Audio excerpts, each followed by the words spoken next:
Hey everybody, welcome to Beaming Notes, and today we're going to look at the summary of the poem The Dolphins by Carol Ann Duffy. Setting of the poem. This poem is a dramatic monologue written from the perspective of a dolphin, which remembers its previous life of freedom and joy in the ocean and compares it with its present life of confinement and monotony in an artificial pool.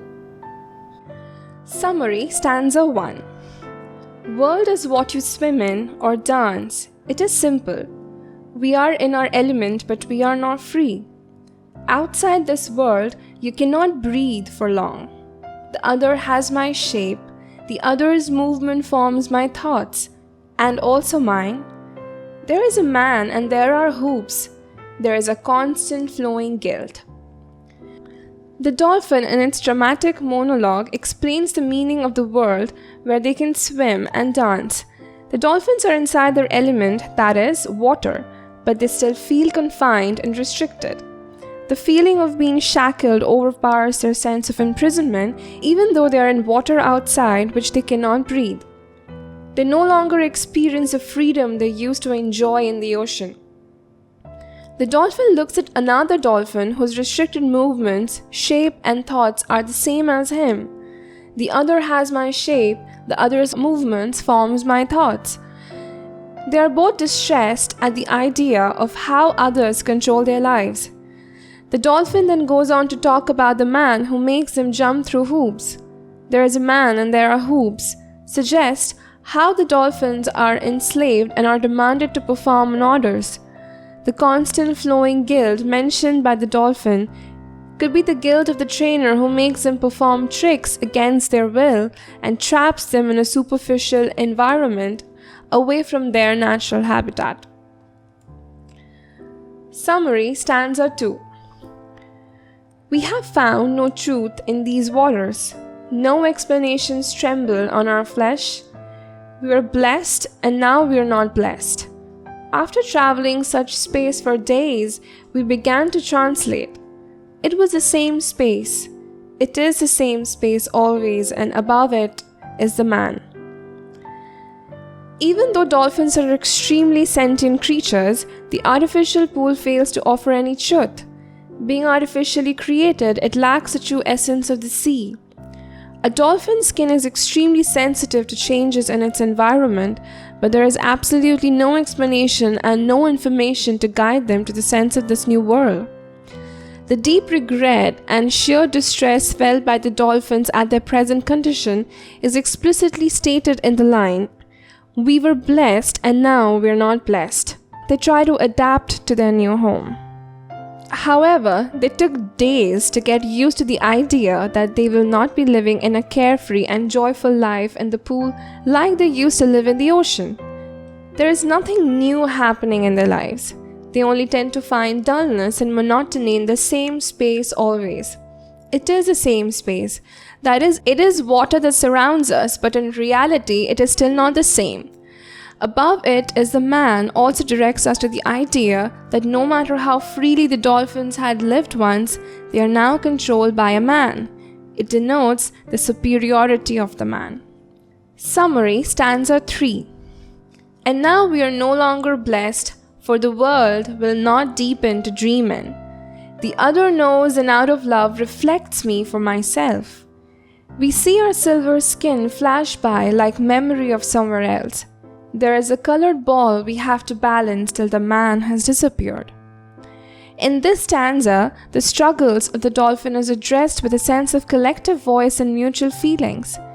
There is a sense of understanding, companionship, and commonness between the dolphins surviving together in the pool. The other knows and out of love reflects me for myself. They try to reduce their pain and suffering by collectively dealing with the situation and by being there for each other. They're willing to find a way to help each other in their misery. The dolphins recollect their memory of the sea when the natural sunlight reflected off their skin, producing a silvery appearance.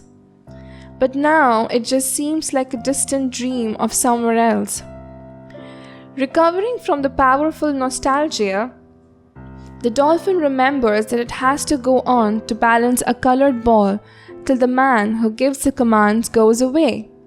This is a clear indication of the controlling and the dominating nature of human beings. Summary, stanza 4. The moon has disappeared. We circle well-worn grooves of water on a single note. Music of loss forever from the other's heart, which turns my own to stone. There is plastic toy.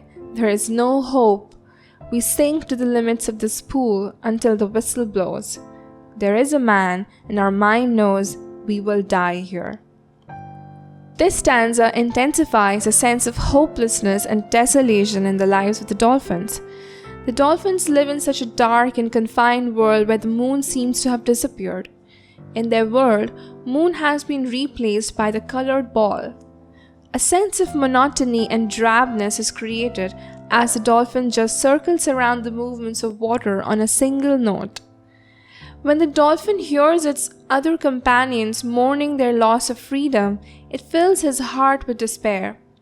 It turns his heart to stone. The dolphin is sympathetic towards its companions. There is no hope left for them. They sink to the limits of this pool until the whistle blows and they have to resume their meaningless task of performing tricks. The use of the word limits suggests the amount of limits and restrictions imposed on them. There is a man to train and control them, and they have somehow come to the conclusion that they are eventually going to die here in the pool. Central idea. In this poem, Carol Ann Duffy gives voice to a dolphin that is trapped with its companions in an artificial pool. The poet attempts to bring forward the mental, emotional, and physical state of the dolphins that have been denied the freedom of existence. The utter desolation and indignity in which they live in is strongly depicted in the poem, with the use of phrases like, "We circle well-worn grooves," "cannot breathe for long," and so on. The water is too shallow for them and their future is dark. They are captured, exploited, and treated with cruelty. They endure a lot of pain and torment and somehow survive the hopeless, confined and drab life in the artificial pool. The poet tells us about the ultimate control of human beings on species they consider to be inferior. The poem criticizes human beings' attempts of commercial use of animals and snatching away their natural habitat. Through this poem, Carol advises people not to use animals for entertainment at the cost of their freedom by successfully revealing the sufferings of a helpless dolphin.